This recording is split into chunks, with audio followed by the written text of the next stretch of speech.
जी तो पेश होने जा रहा है 2026 का बजट। आप हैरान हो जाएंगे कि इतना बड़ा बजट और इतना अवामी बजट कि आपकी सोच दंग रह जाएगी कि आखिर हुकूमत ने इस दफा इतना बड़ा बजट और अवामी बजट बना कैसे लिया।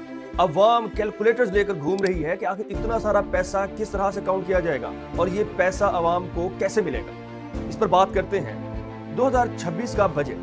इस बजट का अगर ब्रेक डाउन करें तो मालूम होता है अगर पाकिस्तान के पास 100 रुपए तो उस 100 रुपए में 44 रुपीज दिए गए हैं उधार देने में, यानी कर्जा वापस करने में। उसमें 16 रुपए दिए गए हैं डिफेंस को ताकि बॉर्डर सिक्योर है, मिलिट्री को दिए गए, और उसमें 7% बजट दिया गया है उस गरीब मीडियोकर फैमिली को या उस मीडियोकर को जो बेचारा सैलरीड पर्सन है, जस्ट 7%।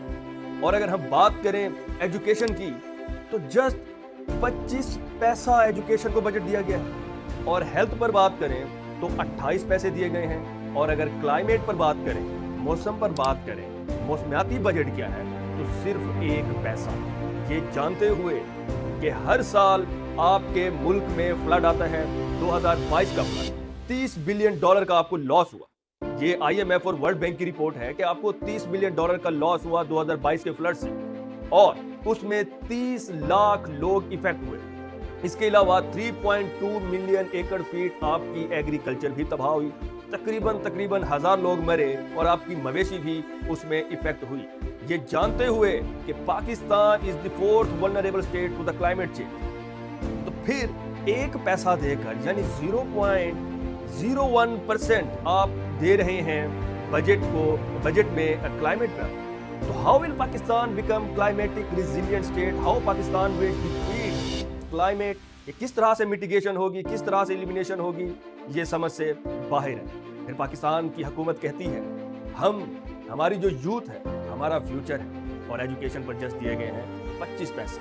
ये जानते हुए कि 25 से 26 मिलियन पीपल जो स्टूडेंट्स नहीं हैं, जो स्कूल से बाहर हैं, 25 से 26 मिलियन, उसके बावजूद भी 25 पैसा दिया गया। तो फिर आपके स्कूलों की खिड़कियां टूटी हुई क्यों ना? तो फिर आप ख्वाब दिखाते हैं सिलिकॉन वैली का, और आप खड़े कहां पर हैं? उसी बोर्ड के ऊपर, उसी चाक के ऊपर जो आप चाक से लिखते हैं, और फिर आपकी छतें टपक रही हैं, कोई प्रॉपर इंफ्रास्ट्रक्चर नहीं है। तो फिर एजुकेशन को कैसे ग्रोथ देंगे, एजुकेशन पर कैसे काम करेंगे जब आपका तालीम, जब आपका एजुकेशन आपकी प्रायोरिटी ही नहीं है, आप उसके ऊपर काम ही नहीं करना चाहते।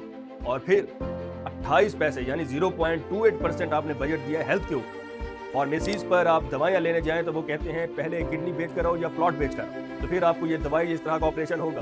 तो ये जानते हुए कि आपके मुल्क में डायबिटीज बढ़ रही है, आपके मुल्क में कैंसर के जो पेशेंट्स हैं उनकी रेशियो बढ़ रही है, और फिर आपने बजट कितना दिया है 0.28%, यानी कि 28 पैसा आपने हेल्थ के ऊपर दिया। तो फिर ये किस तरह का बजट है? तारीख ये बताती है कि रोम में जब बादशाह अपने सल्तनत, अपने महलात में मसरूफ थे, उनको बनाने में मसरूफ थे, तो दूसरी तरफ आवाम गुर्बत से मर रही थी, भूख से मर रही थी, और तबीयत खराब होने की वजह से, हेल्थ फैसिलिटीज ना होने की वजह से वो मर रहे थे और अनपढ़ थे, क्योंकि तालीम पर भी उस टाइम पर भी फोकस नहीं किया जा रहा था। तो हमें लगता है कि हम आज उसी रोम में हैं और उन्हीं बादशाहों के अंडर हैं जो आज भी अपने तहफ़्फ़ुज़ात, अपनी प्रायोरिटीज़ को देख रहे हैं, अवाम की प्रायोरिटीज़ को नहीं देख रहे, ना एजुकेशन पर काम करें, ना हेल्थ पर काम करें, ना क्लाइमेट पर काम करें।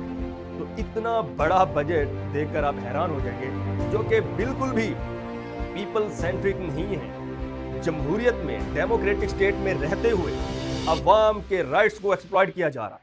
आप डेमोक्रेसी की फिर बातें ना करें, क्योंकि this budget is not people centric budget. ना हेल्थ पर काम, ना बजट एजुकेशन पर काम, और ना ही क्लाइमेट पर काम। तो ये ओवरऑल एक बजट की छोटी सी पिक्चर है जिससे आपको अवेयरनेस मिलेगी, और हुकूमत को लगता है, गवर्नर्स को लगता है, गवर्नमेंट को लगता है कि the people of Pakistan is illiterate, but we know what are the impacts of climate, and we have seen the catastrophic impacts of flood 2022। 25 में भी हमने देखा $30 बिलियन का इकोनॉमिक लॉस। फिर अगर आप इस दफा क्लाइमेट के ऊपर बजट दे देते तो फिर बाहर से हम एड और लोन्स कैसे लेते? تو ہم پڑھے لکھے ہیں اور ہمیں اس کا شعور بھی ہے اور ہم یہ جانتے بھی ہیں کہ یہ بجٹ فرینڈلی بجٹ نہیں ہے. یہ بجٹ تو ایلیٹ کے لیے ہے. یہ بجٹ تو شرفا کو خوش کرنے کے لیے ہے. ان کے لیے بنایا گیا ہے, عوام کے لیے نہیں بنایا گیا. اور عوام کو بس خوش کر دیا جاتا ہے سبسڈیز دے کر. روم میں تاریخ یہ بتاتی ہے کہ جب عوام حکومت کے اگینسٹ سڑکوں پر نکلتی تھی, پروٹیسٹ کرتی تھی کہ ملک میں مہنگائی ہو رہی ہے, تو پھر بادشاہ کیا کرتے تھے روم کے؟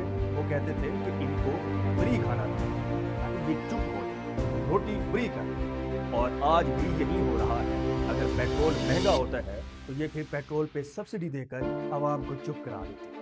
7% جسٹ سیلریڈ پرسن کے اوپر انہوں نے انکریز کیا ہے. اور ٹیکسز آپ دیکھیں کہ کتنے پرسنٹ ٹیکسز ہیں ہمارے اوپر. تو یہ کوئی فرینڈلی بجٹ نہیں ہے, یہ اچھا بجٹ نہیں ہے, بلکہ تاریخ کا بدترین بجٹ ہے. شکریہ.